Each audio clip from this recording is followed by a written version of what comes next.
काही लोक असतात ना, ते फार कमी आयुष्य घेऊन येतात. त्यावेळेला मला क्लिक झालं की शिरीष हा त्यापैकी एक होता.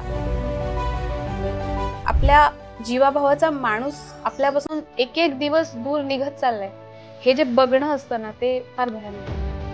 शिरीष ज्या दिवशी गेला ना, दुसऱ्या दिवशी माझा विचार पक्का होता की रेड सॉइल सुरू राहणार. रेड सॉइलला मी क्विट होऊ देणार नाही. सुन्या सुन्या मैफिलीत माझ्या.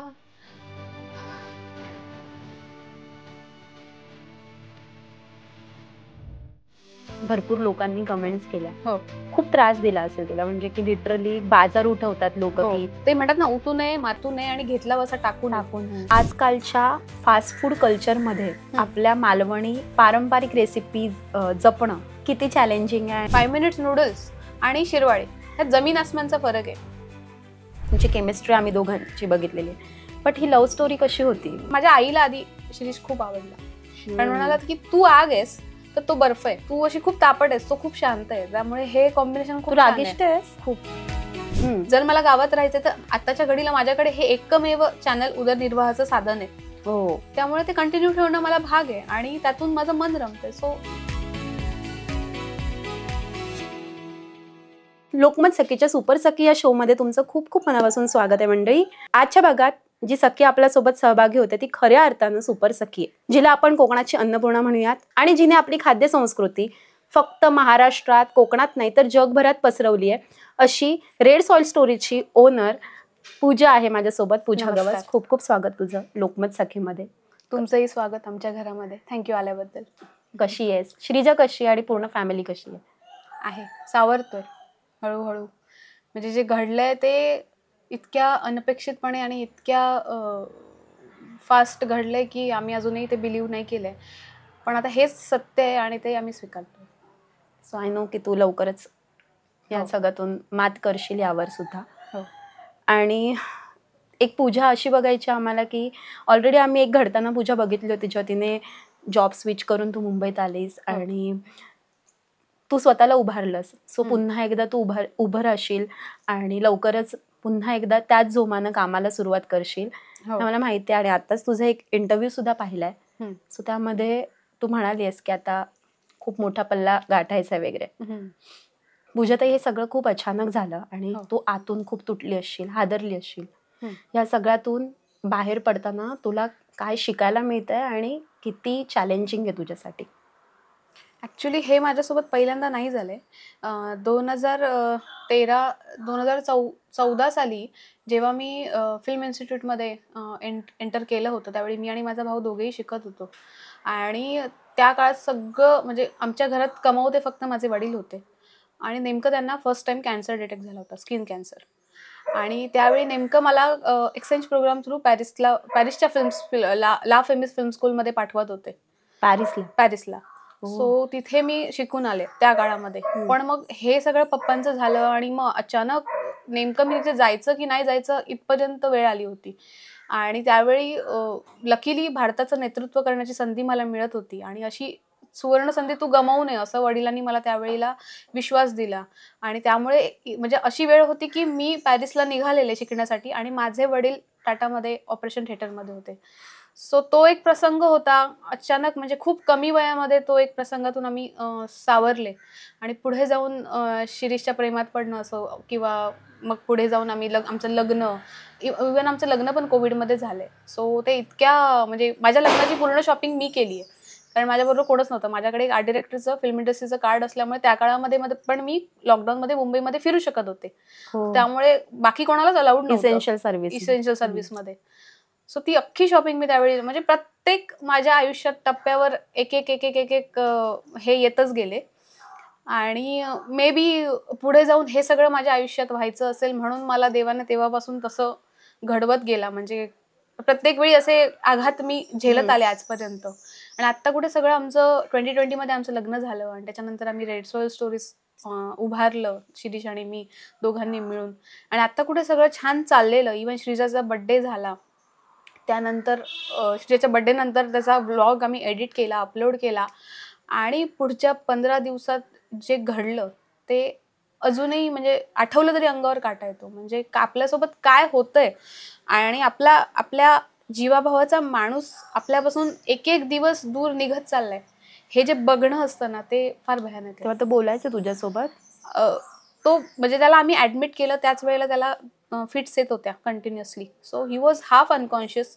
बाय द टाइम आम्ही जीएमसी मध्ये पोहोचेपर्यंत, एका प्रायव्हेट हॉस्पिटलमधून मग जीएमसीला पोहोचेपर्यंत तो ऑलमोस्ट कोमामध्ये होता. आणि तिथून जेव्हा त्याची फर्स्ट सर्जरी झाली त्याच्यानंतर पण ट्रेकोस्टॉमी इथे लावतात ऑक्सिजनसाठी वगैरे. तर त्यामुळे तो बोलू शकत होता, पण त्या ट्रेकोस्टॉमीमुळे आपला आवाज येत नाही. म्हणजे आपण आवाज आपला येत नाही, पण तो असं माईम करून किंवा ओठांचं लिप्सिंग करून तो बोलायचा प्रयत्न करायचा. काय बोलले होते शेवट तुझ्याशी एकदम असं? सॉरी, आय एम तो सॉरी, तो यू विल नॉट बिलीव्ह, पण त्या वेळेत पण ना ऍक्च्युली आमचे एक 3-4 ना स्पॉन्सर रील राहिलेले.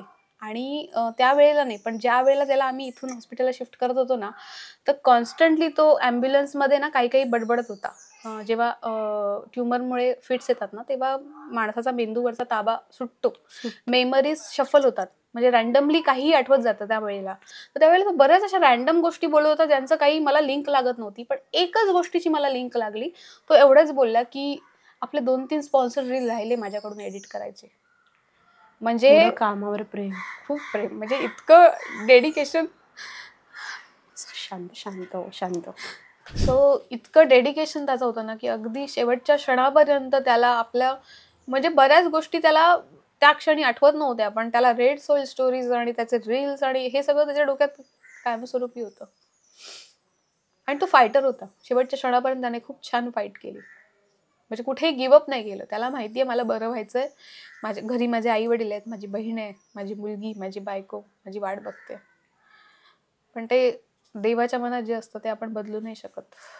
सो श्रीजा खूप लहान आहे, पण तिचं म्हणजे कसं आहे, म्हणजे ती ऍक्च्युली काय झालं ना, या घडलेल्या प्रसंगात ना, ती आहे आता सध्या 1.25 वर्षाची बाळ. झालं तेव्हा नुकतीच 1 वर्षाची होती.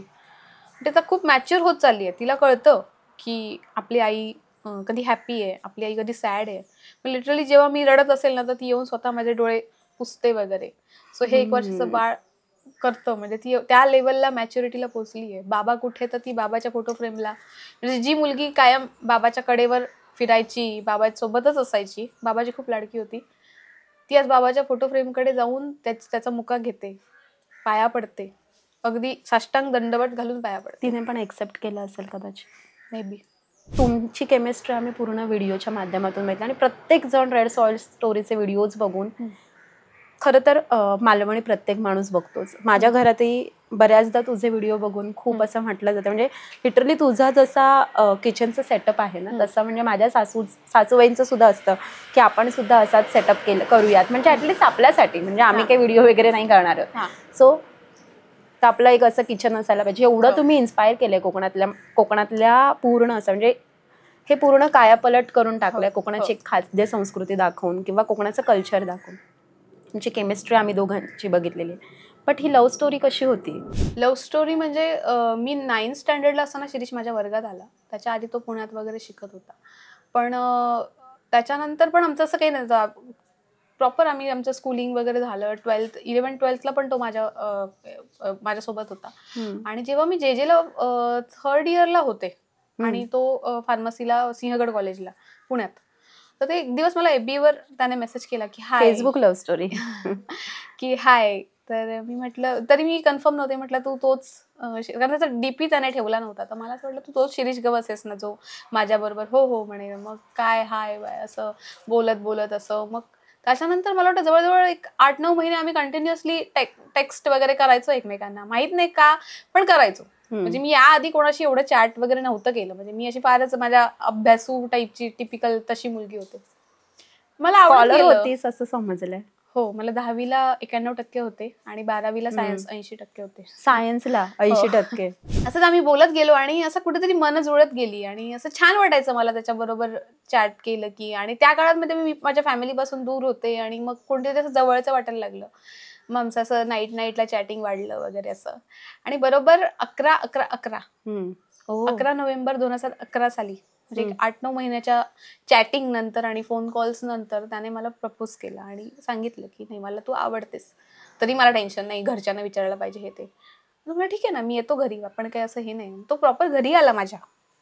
माझे वडील आधी रागातच होते की कोण मुलगा काय मुलगा, पण जसं तो आला आणि ऑफकोर्स लकी त्याची फॅमिली माझी फॅमिली सिटीमधली म्हणजे चांगलं रेप्युटेशन आणि आपल्या फॅमिलीला तोडीस तोड अशी फॅमिली आहे आणि काहीच असा प्रॉब्लेम असा नव्हताच. सो त्या क्षणाला माझ्या आईला आधी शिरीष खूप आवडला. पण म्हणाला की तू आग आहेस तर तो बर्फ आहे, तू अशी खूप तापट आहेस तो खूप शांत आहे, त्यामुळे हे कॉम्बिनेशन तू खूप छान रागिष्ट आहे. आहेस खूप प्रचंड. पण मला किती शांत वाटतेस तू. हे सगळं क्रेडिट शिरीषला जातं, कारण की माझा स्वभाव, माझा खरं सांगायचं तर वाल्याचा वाल्मिकी त्याने केलाय. म्हणजे पूर्ण माझा स्वभाव चेंज करण्याचं क्रेडिट जर असेल तर ते त्याला जातं. म्हणजे प्रचंड चंचल आणि अशी मी मुलगी होते. त्याच्यासोबत राहून ते होतं ना की एक अपोजिट जेव्हा येतात तेव्हा ते कुठेतरी ते अट्रॅक्शन होते आणि ती एनर्जी एक्सचेंज होते. तसं आमचं झालेलं आहे असं तू म्हणू शकतेस. ओके. आणि मग जवळजवळ 10 वर्षाच्या रिलेशनशिप नंतर आम्ही लग्न केलं. सो घरातून लगेच होकार होता. हा, घरातून होता. शिरीषच्या इथून थोडं नकार असा नव्हता, पण त्यांचं असं होतं की तू करिअर आधी सेट कर आणि मग लग्न कर, असं एवढंच त्यांचं म्हणणं होतं.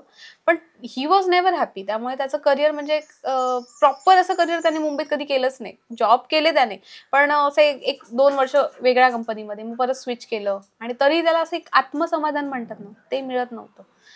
रेड सॉइल स्टोरीज नंतर तो इतका फोकस होता ना आणि इतका खुश होता ना, मी तुम्हाला सांगूच नाही शकत. रेड सॉइल स्टोरी या युट्यूब चॅनलमध्ये शिरीष यांचाही वाटा खूप मोलाचा आहे आणि खूप मोठा आहे. आणि तो नेहमी असेल. सो तो तुझ्यासोबतच असेल कुठे ना कुठेतरी. पण त्यांच्यासोबतच्या आठवणी कशा जिवंत ठेवतेस किंवा ह्याबद्दल सांगशील? खरं तर हे चॅनल मी सुरू करायचा जेव्हा विचार केला ना, त्यावेळी मी खरं सांगते, एडिटिंग असो, अपलोडिंग व्हिडिओ असो, मला लिटरली यूट्यूब म्हणजे काय, म्हणजे कसं व्हिडिओ अपलोड करतात मला काही माहिती नव्हतं. इंस्टाग्रामचा व्हिडिओ अपलोड कसा करतात मला माहीत नव्हतं, कारण हे मी कधी केलंच नाही. नेहमी सगळं जे काही पोस्टचं जे काम आहे, एडिटपासून शूटपासून, ते सगळं शिरीषच हँडल करायचं आणि खूप छान प्रकारे करायचा. त्यामुळे मी त्याला आधीच सांगितलं होतं की मी माझ्या संसारात, माझ्या मुलीमध्ये आणि ऑफकोर्स रेड सॉइलच्या रेसिपीज आणि ह्या सगळ्यामध्ये मी काम करेन, पण हे सगळं तो खूप छान सांभाळला. त्यामुळे कधी असं जबाबदारी ती आली नव्हती. आणि अचानक तो गेला आणि अचानक जेव्हा ही जबाबदारी माझ्या अंगावर पडली, त्यावेळी म्हणजे मला कळत नव्हतं की मी कसं हे करेन, कसं हे पेलवेन. पण त्यावेळेला मला जी प्रेरणा मिळाली ना, ती त्याच्याच आठवणीतून मिळाली की तो जर आज इथे असता तर त्याने कसं केलं असतं, माझ्या जागी तो असता तर त्याने कशी सुरुवात केली असती. ह्या प्रत्येक गोष्टीचा मी विचार करत आणि सुदैवाने मला तशी माणसं भेटत गेली. आमचे दोडामागचेच मी असं म्हणेन दोडामागचे फर्स्ट युट्यूबर मनीष सावंत म्हणून आहेत. तर ते पण त्यांचं कंटेंट सोशल मीडियावर फार छान करतात. तर त्यांनी मला खूप हेल्प केली की यूट्यूब शिकवलं कसं अपलोड करायचा व्हिडिओ सुरुवातीला. हो, सुरुवातीला. अजूनही ते शिकवतायत, अजूनही मी शिकते. तर ह्या सगळ्या टेक्निकल गोष्टी मला बऱ्याच जणांनी हेल्प केले. अगदी आपल्या सरिताच किचनच्या सरिता ताई, त्यांनी सुद्धा मला टेक्निकल गोष्टींमध्ये बरीचशी हेल्प केली, व्हिडिओ अपलोडिंग वगैरे. मधुरा ताई, विष्णू सर यांचे पण खूप, गोष्ट कोकणातली अनिकेत रासम, इव्हन माझी सगळ्यात जवळची मैत्रीण छायाताई, हे सगळे छाया कदम, सो त्या सगळे माझ्याशी नेहमी खंबीर पाठीशी उभी आहेत की तू काही कर पण तू उभी राहिलेली आम्हाला पाहायचं. आणि ह्या आता म्हणाल्या सगळ्यांच्या का? हो, त्या स्वतः घरी येऊन गेल्या मला धीर देण्यासाठी, मी तू उभी राहिलेली पाहायचं यासाठी. ह्या सगळ्यांचे इतके उपकार आहेत ना माझ्यावर की. आणि तुझा प्रश्न की शिरीषच्या आठवणी तर इतक्या आहेत ना की आता ते त्या म्हणजे मी सांगू नाही शकत. म्हणजे मी जेव्हा सेटवर पहिल्यांदा, ज्या दिवशी फर्स्ट कॅमेरा रोल झाला ना, खूप डिफिकल्ट गेलं. म्हणजे तू माझा व्हिडिओ जर पण बघितला असशील, मी श्रद्धांजलीचा जो व्हिडिओ केला, तर जेवढे त्या माझ्या जिथे मी बोलते जेवढे डिझॉल्व आहेत ना, नंबर ऑफ डिझॉल्व, तेवढ्या वेळा मी रडले. आणि ते खूप डिफिकल्ट गेलंय मला की ते शूट करणं खूप डिफिकल्ट गेलंय. पण ठरवलेलं की हे करायचंय आणि हेच करायचंय, कारण हीच खरी शिरीषला श्रद्धांजली आहे. आणि कुठेतरी त्याला हे वाटत असणार की हे पुढे गेलं पाहिजे. अनफॉर्च्युनेटली आम्ही नेहमी म्हणायचो आपल्या आता 5 लाख सबस्क्रायबर कंप्लीट होत येणार आहेत. तर जेव्हा शिरीष गेला तेव्हा आमचे 4,28,000 वगैरे सबस्क्रायबर होते. पण त्याच्यानंतर श्रद्धांजलीच्या व्हिडिओ नंतर 48 तासाच्या आत 5 लाख सबस्क्रायबर आपले कंप्लीट झाले. आणि ह्याचं श्रेय सगळ्या आपल्या सबस्क्रायबर्सना जातं, कारण ते सगळेजण इतके खंबीरपणे माझ्या पाठीशी उभे आहेत ना, की तू फक्त उभी राहा, तू कंटेंट बनव, तो कसा व्हायरल करायचा किंवा त्याला किती सपोर्ट करायचा, कसं त्याला पुढे घेऊन जायचं, हे सगळं म्हणजे हा सगळा जो एक बोजवार आहे ना, तो त्यांनी आपल्या डोक्यावर घेतलाय.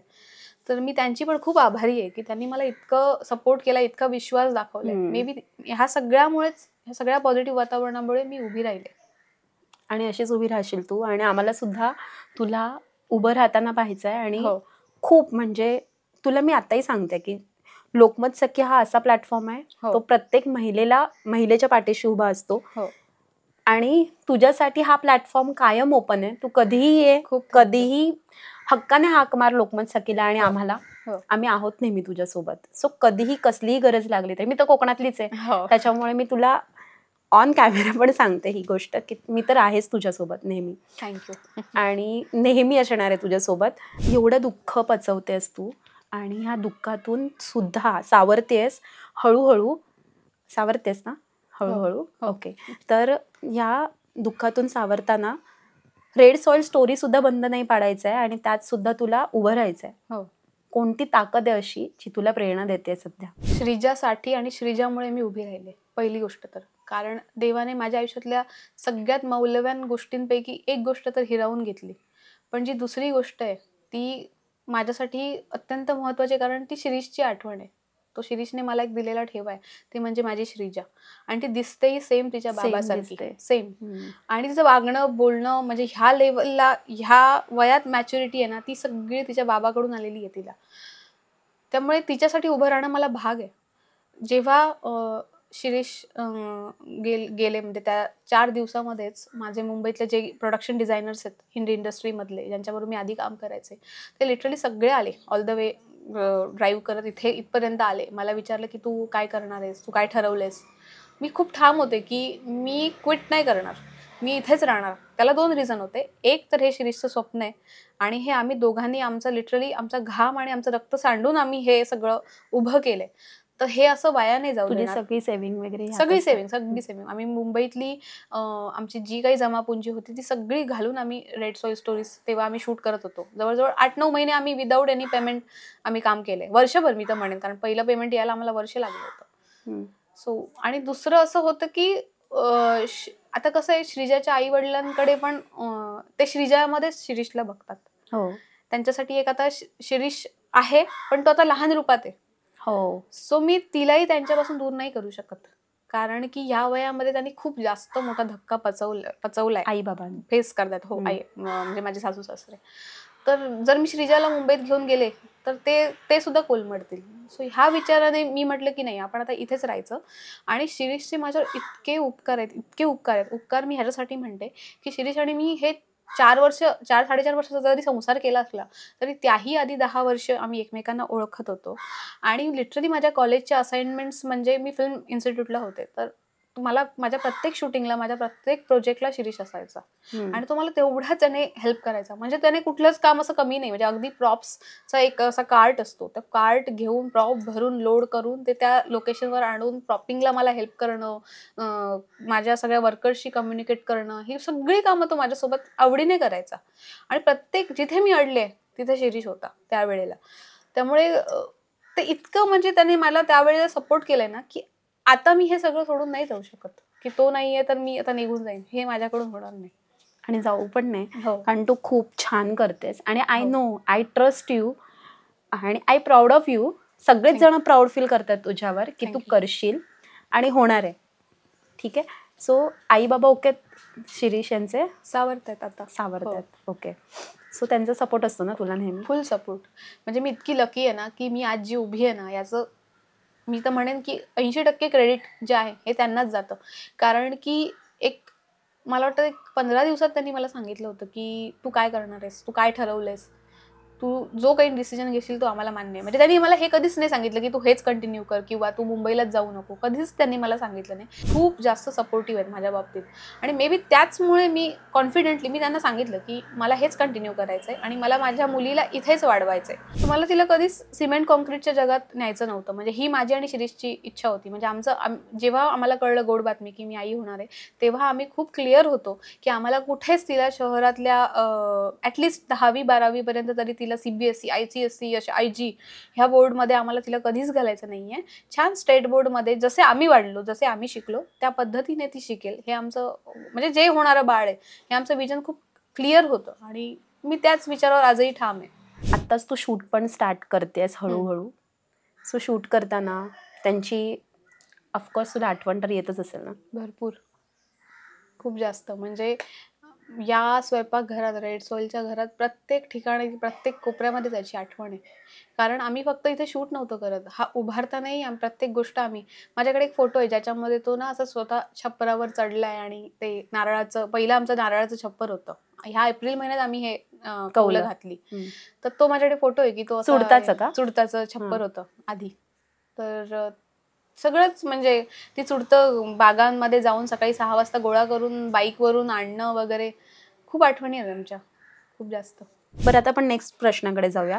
रेड सॉइल स्टोरी म्हणजे लाल मातीतल्या गोष्टी, हे खूप युनिक नाव आहे. म्हणजे एकतर तू जॉब करून मुंबईतून इथे आली, सगळं सोडून इकडे आलात, स्थायिक झालात आणि इथे येऊन हे नाव, या नावामागे काही आहे रहस्य वगैरे किंवा हेच असं ठेवावं असं का वाटलं?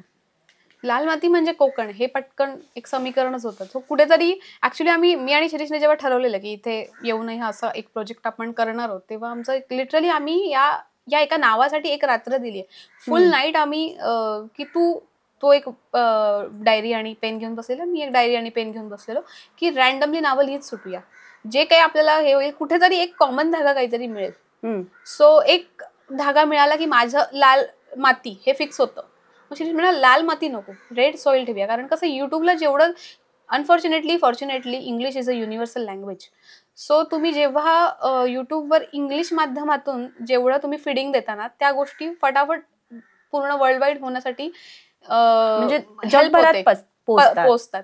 सो मी जर लाल मातीतल्या गोष्टी ठेवल्या असत्या किंवा माझ्या स्वयंपाकघरातले गजाली असं काहीतरी जर मी ठेवलं असतं ना, तर ते फार लिमिटेड राहिलं असतं. कारण की ऑफकोर्स मग लोकांना पण ते प्रोनाऊन्सिएशनसाठी आणि सगळ्यासाठी डिफिकल्ट जातं. सो नाव असं असलं पाहिजे ना की ते सगळ्यांचे टच पण असलं पाहिजे आणि इंग्लिश पण असलं म्हणजे डोक्यात जातं. आणि कुठलाही समजा युरोपियन माणूस आहे किंवा एखादा अमेरिकन माणूस आहे, तर त्याला पटकन ते लक्षात राहायला पाहिजे ना नाव.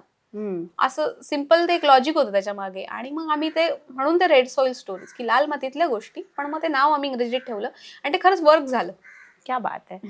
सो कधी झालं, म्हणजे असं सगळ्यात पहिला पदार्थ कोणता बनवला होता, एकतर हे सांगशील, आणि नंतर रेड सॉइल स्टोरीला असं एका म्हणजे असं ना रात्रीत स्टार बनवला, असा कोणता व्हिडिओ होता तुझा? तेच की पहिला व्हिडिओ तर आम्ही मालवणी सागोती वडे आपलं जे एकदम फेमस फूड आहे, तर तोच आमचा पहिला एपिसोड होता. आणि दुसरा प्रश्न की स्टार, तर त्याच्यासाठी काय झालं, 8-9 महिने आम्ही काम करतच होतो. काय होणार माहित नाही. हार्डली मला वाटतं 4,500-5,000 फार फार तर सबस्क्रायबर होते. चॅनल मॉनिटाईज तर झालेलं, पण रेव्हेन्यू येत नव्हता. कारण तेव्हा असं होतं की $100 तुमच्या वॉलेटमध्ये जमा झाले पाहिजे युट्यूबच्या, आणि देन मग तुमचं ते पेमेंट येतं वगैरे, असं सगळं टेक्निकल गोष्टी होत्या. सो ते सगळं काही झालं नव्हतं. 9 महिने आम्ही आमची सेव्हिंग्स, एक पॉईंट असा आला की आता आपण रेसिपी कशा करणार, उद्याचं इन्ग्रेडियंट आणायला पैसे नव्हते इतके सगळ्या. त्यानंतर कारण त्यावेळेला सेटच्या आमची पाठीमागची वॉल 1 एप्रिलच्या आसपास वगैरे जोरात पाऊस आला आणि पाठीमागची हा आमचा सेट असा ऍक्च्युली जर तू बघशील तर टोपोग्राफी अशी आहे, म्हणजे असं चढाव आहे आणि खाली उतार. सो हा चढाव आहे, हा उतार आहे. करेक्ट. सो पाण्याचा प्रवाह त्या बाजूने येतो आणि तो खाली जाऊन मिळतो. आणि पाऊस इथे एवढा भयंकर असतो की लिटरली बांधकाम झालं आणि पुढच्या 10 दिवसात, म्हणजे हे बांधकाम तेव्हा कच्चंच होतं, आणि 10 दिवसात जोरात पाऊस येऊन ती वॉल कोसळली. सो जे काही आमचे सेव्हिंग आमचे फार फार तर 1-1.5 लाख होते, ते त्या बांधकामात पुन्हा गेले. तो आम्हाला ऍडिशनल खर्च आला. सो ह्या सगळ्या संकटांवर मात करत करत करत आम्ही 9 महिने कसं बसं आम्ही सर्व्हाइव्ह केलं. तर तरी पण आमचं असं होतं की नाही, करूया, काहीतरी होईल. आणि तो बिलीव्ह नाही करणार, त्यावेळीच मला वाटतं एक 8 महिने झाले, 8-8.5 महिने, आणि प्रसाद गावडे कोकणी रानमाणूस. कोकणी रानमाणूस. त्याने आम्हाला फर्स्ट टाइम मेसेज केला की मला तुमच्याकडे यायचंय तुमचा इंटरव्ह्यू करायला. तर तेव्हा आम्हाला एवढं माहित नव्हतं की सोशल मीडियावर प्रमोशन वगैरे करतात त्याचे पैसे वगैरे घेतात का. तर आम्ही त्याला स्पष्ट सांगितलं, बाबा आम्ही सध्या लिटरली आमच्याकडे काही पैसे वगैरे नाही आहेत. तो म्हणाले नाही नाही, मला फक्त तुमचं काम जगासमोर मांडायचं आहे. म्हणजे मी जी आयडिओलॉजी लोकांपर्यंत पोहोचवतोय ना, तर ती तुम्ही जगताय, तर ती मला फक्त लोकांपर्यंत पोहोचवायची आहे. तो आला, इंटरव्ह्यू झाला. आमच्या चॅनलवर पण त्याचा एक मालवणी सुकन चिक्काचा एपिसोड गेला आणि ते सायमल्टेनियसली व्हिडिओ गेले आणि ते दोन्ही व्हायरल गेले. मला सांग, आजकालच्या फास्ट फूड कल्चरमध्ये आपल्या मालवणी पारंपरिक रेसिपी जपणं किती चॅलेंजिंग आहे आणि काय सांगशील त्यांना सगळ्यांना? ऍक्च्युली काय होतं ना, पारंपरिक ज्या रेसिपीज आहेत ना, त्या थोड्याशा करण्यासाठी टाइम टेकिंग तर ऑफकोर्स आहे. येस. की असं नाहीये की 5 मिनिट्स नूडल्स सारखा कॉन्सेप्ट नाहीये. बरोबर. की 5 मिनिट्स नूडल्स आणि शिरवाळे ह्यात जमीन आसमानचा फरक आहे. पण ज्या न्यूट्रिशन व्हॅल्यू आहेत तुम्हाला ज्या मिळतील त्या तुम्हाला तिथे नाही मिळणार. सो कुठेतरी कॉम्प्रोमाइज आहे. तुम्ही वेळेला कॉम्प्रोमाइज करताय तर तुम्हाला फूड मिळतंय, पण मग ते तेवढंच अनहेल्दी आहे. आणि तुम्ही कुठेतरी वेळ देऊन तुमचं फूड स्वतः प्रिपेअर करताय, अगदी मग साधं वरण भात आणि त्यावर तूप असो, तर ते तेवढंच तुमच्यासाठी न्यूट्रिशनली पूर्ण आणि सगळ्या बाबतीत ते परिपूर्ण असं अन्न आहे. सो हे एंटायरली प्रत्येकाच्या लाईफस्टाईलवर डिपेंड आहे. पण मी म्हणेल की जरी आठवड्यातले समजा तुम्ही एक 4-5 दिवस 6 दिवस जरी तुम्ही तुमच्या लाईफस्टाईलमुळे स्वतः म्हणजे बिझी असाल, तरी ऍटलिस्ट वीकेंडला तरी तुम्ही ह्या ज्या आपल्या पारंपरिक रेसिपीज आहेत ना, त्या ट्राय केल्याच पाहिजेत. मी जेव्हा तुला पहिल्यांदा बघितलं होतं, सो तेव्हा मस्त अशी गुडगुडीत असणारी पूजा, आता जवळजवळ मला वाटतं खूप वेट लॉस झालाय तुझा. हो, जवळजवळ 7-8 किलो तरी वजन कमी झालंय ह्या 2 महिन्यांमध्ये. सो डिप्रेशन मध्ये आहेस? हो, थोडीफार. म्हणजे मी कालच, मला माहित नव्हतं, काल मी गेले होते डॉक्टर्सकडे, तर मला असं थोडंसं मायग्रेन आणि डिप्रेशनमुळे मायग्रेन डिटेक्ट झालंय. सो ह्या सगळ्यातून मला बाहेर यायचंय लवकरात लवकर. मी माझ्या परीने पूर्ण प्रयत्न करते की या डिप्रेशनवर मी कशी मात करेन. आणि जेव्हा तुमच्यासारखी लोक येतात तेव्हा मला अजून थोडी पॉझिटिव्ह एनर्जी मिळते काम करण्याची. येस. मी नक्की मी येत जाईन तुला भेटायला मध्ये मध्ये. आणि मला वाटतं 8 ते 10 किलो वजन कमी झालं ना तुझं? हो, या सगळ्यामध्ये. सो तुला हेच सांगेन की तुझ्यामुळे भरपूर लोकांना तू खूप इन्स्पायर करणार आहेस लोकांना आणि तुझ्यामुळे ती प्रेरणा मिळते लोकांना. सो तू कोलमडून जाऊ नकोस, तुझ्यासारख्या भरपूर सखी आहेत. सो त्यांना तुला आता मेसेज द्यायचा आहे की कशी यावर मात करायची. ऍक्च्युली शिरीषचं जाणं आमच्यासाठी इतकं आकस्मिक होतं आणि अचानक होतं ना, की बरेच दिवस, मला वाटतं 2 महिने तर आम्हाला ह्या धक्क्यातून सावरणं खूप डिफिकल्ट होतं. आणि सगळं म्हणजे आमचा संसार अचानक असा उघड्यावर पडला. आणि त्यावेळेला मी आत्ता विचार करत होते की हे सगळं आपल्यासोबत का झालंय, याच्या मागचं रिझन काय आहे. कारण बरेच लोक आम्हाला इतकं निगेटिव्ह कमेंट करत होते की तुमच्या भरल्या संसाराला नजर लागली वगैरे. पण तसं नव्हतं. प्रत्येकाला एक स्वतःचं उद्दिष्ट देऊन देवाने इथे पाठवलेलं आहे आणि ते तुम्हाला कम्प्लीट करायचंच आहे. मग ते तुम्ही तुमच्या पार्टनर सोबत असो नसो, पण ते तुमचं एक ध्येय आहे ते तुम्हाला करायचंच आहे. मग मी बऱ्याचशा स्पिरिच्युअल गोष्टी आणि टॉक्स आणि हे सगळं वाचायला सुरुवात केली. आणि त्यानंतर माझ्या लक्षात आलं की काही लोक असतात ना, ते फार कमी आयुष्य घेऊन येतात. जसे शंकराचार्यजी महाराज, मला वाटतं वयाच्या फार अर्ली स्टेजला ते गेले, पण ते जेव्हा गेले तेव्हा ते खूप मोठं काम करून गेलेत. जगाला एक म्हणतात की प्रेरणा देण्याचं काम ते करून गेले. आध्यात्मिक ऊर्जा त्यांनी जगाला प्रदान केली. तर तसे भरपूर लोक आहेत की जे खूप कमी वयात गेलेत पण जाताना काहीतरी खूप छान करून गेलेत. आणि त्यावेळेला मला क्लिक झालं की शिरीष हा त्यापैकी एक होता. कारण की बघ ना, तो म्हणजे इतकी वर्ष जॉब करून कधीच सॅटिस्फाईड नव्हता, पण बरोबर तो जाण्याच्या एक 3-4 वर्ष आधी ह्या कामामध्ये रेड सॉइल मध्ये आला आणि त्याने इतक्या घरात स्वतःचे जिव्हाळ्याचे संबंध प्रस्थापित केले. आज अख्खा महाराष्ट्र हळहळला. महाराष्ट्राने मला जगभरातून, मला सेंट्रल मिनिस्ट्री करून कॉन्डोलन्स लेटर आले. हे म्हणजे ही विचार करण्याच्या पलीकडची गोष्ट आहे. म्हणजे हे मी कधी इमॅजिनही नाही केलं. खरं तर आम्ही काय काम करतोय ह्याची पोचपावती शिरीष गेल्यानंतर आम्हाला दुर्दैवाने मिळाली. कारण की लोकांचं प्रेम इतकं आहे ना, लोक शोधत कुठून शोधत अजूनपर्यंत आम्हाला येत आहेत, लेटर्स पाठवत आहेत, मेसेजेस करतात. लिटरली आमचे 2 सबस्क्रायबर जेव्हा त्यांना ही बातमी कळाली ना, त्याच दिवशी ते हॉस्पिटलाइज झाले. सबस्क्रायबर्स, कॅन यू इमॅजिन, की घरातली कोणीतरी व्यक्ती गेल्यासारखा त्यांना शॉक बसला. सो हे सगळं शिरीष मिळवून गेलाय. म्हणजे हे एवढ्या कमी वयात त्याने जे काही मिळवलंय ना, हे खूप अशक्य आहे, हे एवढं प्रेम मिळवणं. आणि मग त्यानंतर मी अजून त्या स्पिरिच्युअल गोष्टींमध्ये स्वतःला आणि स्वतःबाबत जे झालंय त्याला शोधायचा प्रयत्न केला, तेव्हा मला बरीचशी उत्तरं सापडली. सो जेव्हा आता मी ह्या स्पिरिच्युअल गोष्टी आणि त्याच्यामध्ये जेव्हा मी वाचन करते ना, तेव्हा माझ्या एक गोष्ट लक्षात आली, की एकतर शिरीषला हा ट्युमर खूप लहानपणापासून होता, जन्मजात होता मी तर म्हणेन. आणि हे कधी ना कधी होणं होतंच. म्हणजे लोक जे म्हणतात की तुम्हाला नजर लागली किंवा जे काही, आम्ही अगदी मुंबईत जरी असतो आधीच्या आमच्या आयुष्यात, तरी हे होणारच होतं. फरक एवढाच आहे की तेव्हा जर शिरीष गेला असता तर कोणाला काही फरक नसता पडला, फार फार तर रिलेटिव्ह आणि जे जवळचे आहेत ते. पण शिरीषच्या हातून हे कार्य होणं हे हे प्राक्तन होतं, हे होणारच होतं. आणि त्यामुळेच कुठेतरी त्या ह्या सगळ्या गोष्टी आमच्याकडून घडल्या.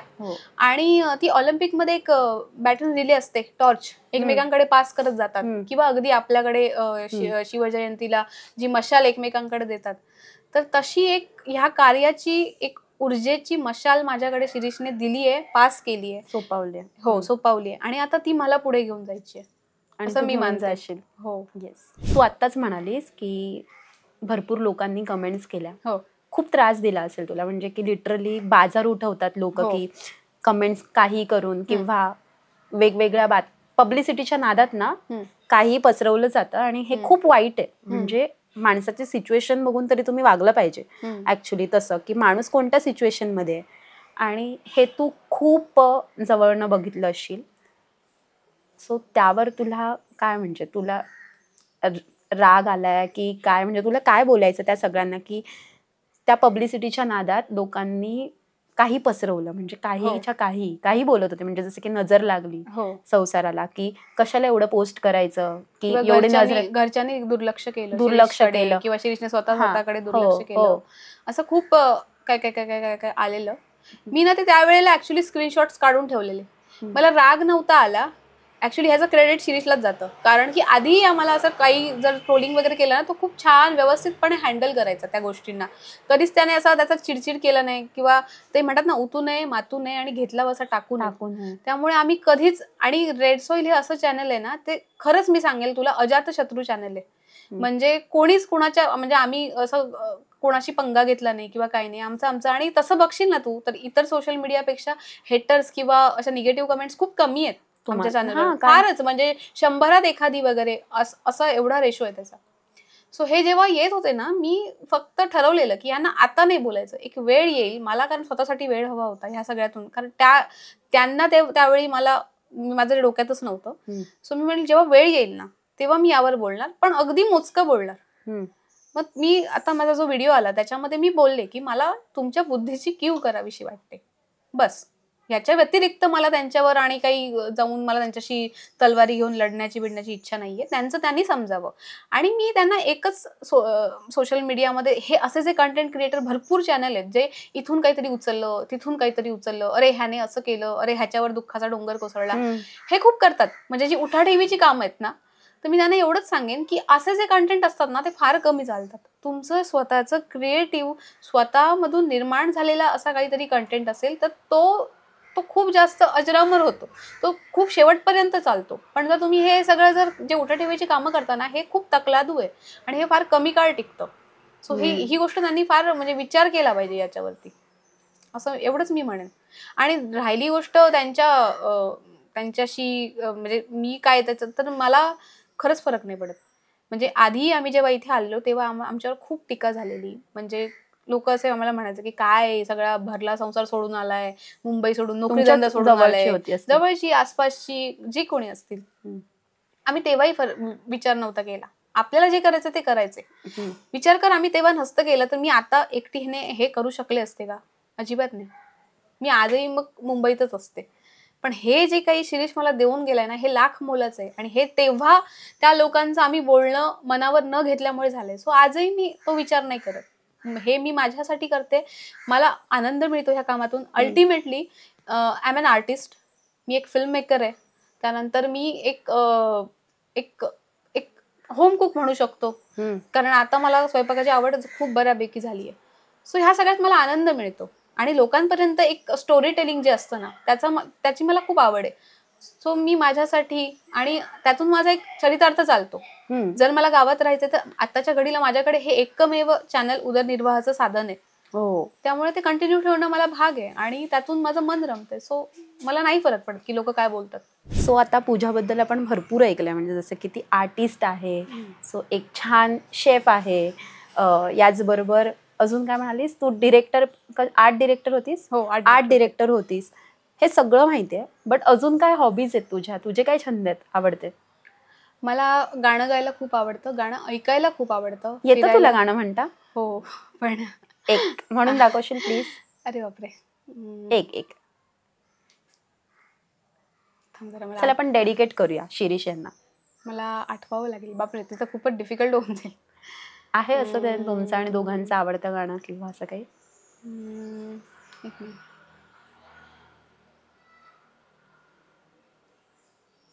मी ते सुन्या सुने म्हणते, त्यांना डेडिकेट करते. चला, रेडी, रोल. सुन्या सुन्या मैफिलीत माझ्या,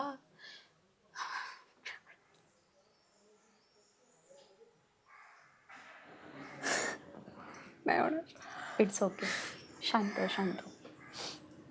सुन्या सुन्या मैफिलीत माझ्या, तुझेच मी गीत गात आहे. अजूनही वाटते मलाही, अजूनही चांद रात आहेस. एवढंच. खूप छान. अगं, ही कला माहित नव्हती आम्हाला आणि खरंच खूप छान. आम्ही आहोत तुझ्या बरोबर सगळे, खरंच आहोत. शांत. आम्हाला दोघांनाही खूप आवडायचं हे गाणं. शिरीषला खूप आवडायचं मी गायलेले. तुझा आवाज खूप सुंदर आहे.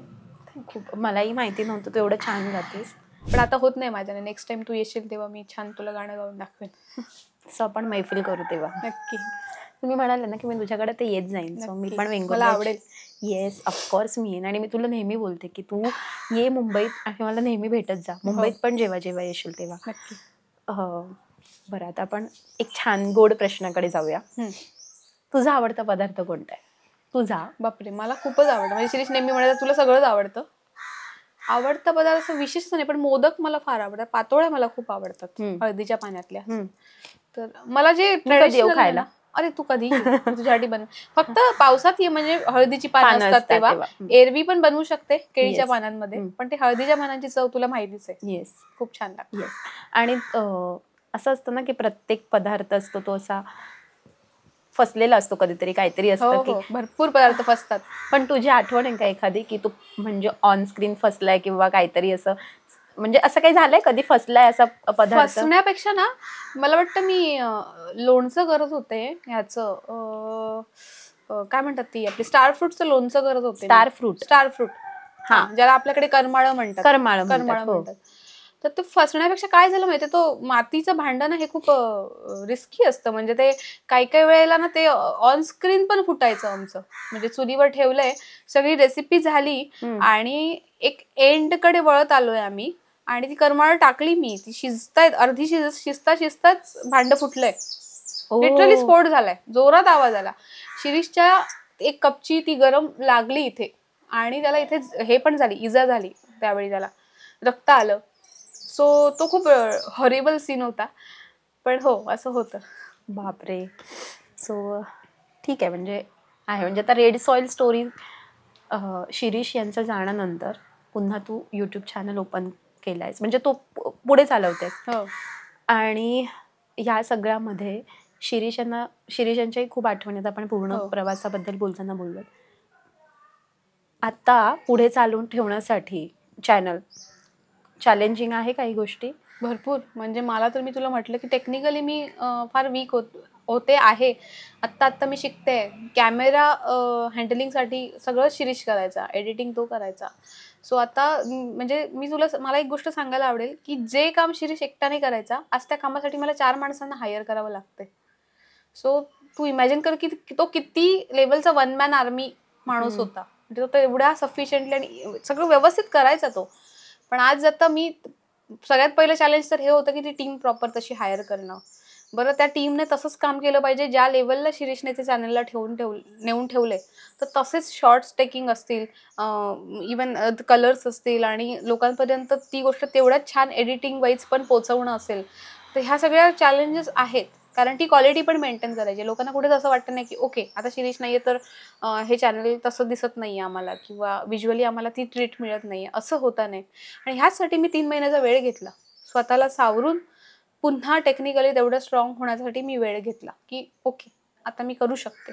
कारण आता सगळ्या जबाबदारी माझ्याकडे वाढल्या आहेत, कारण शिरीषच्या जबाबदारी प्लस माझ्या जबाबदारी ह्या सगळ्या आणि प्लस ऑफकोर्स श्रीजाचं पण सगळं करणं आहे. तर त्यासाठी मी वेळ घेतला आणि हे चॅलेंजेस आहेत, पुढे अजून येत राहतील.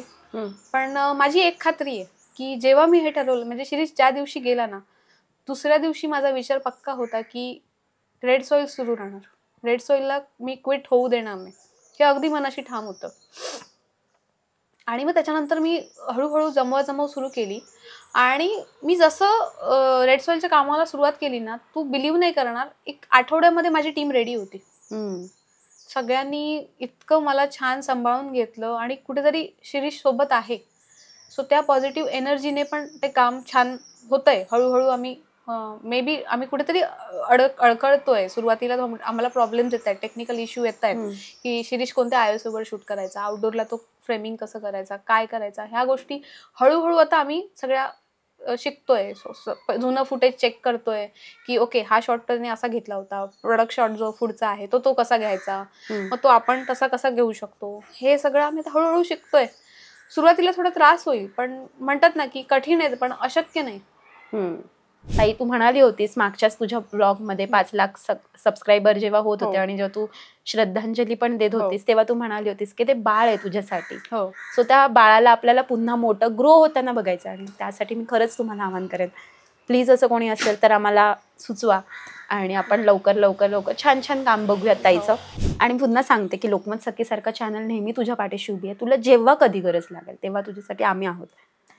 खूप आहे, हे माझ्यासाठी बोललात हेच खूप आहे.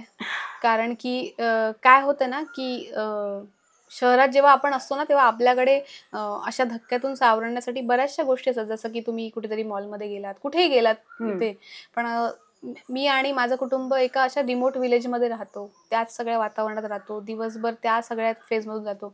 पण जेव्हा तुमच्यासारखी माणसं येतात तेव्हा छान वाटतं, गप्पा मारून थोडंसं मन मोकळं होतं. सो तुम्ही पण इथे आलात, मला बोलण्याची संधी दिली, त्यासाठी खूप धन्यवाद.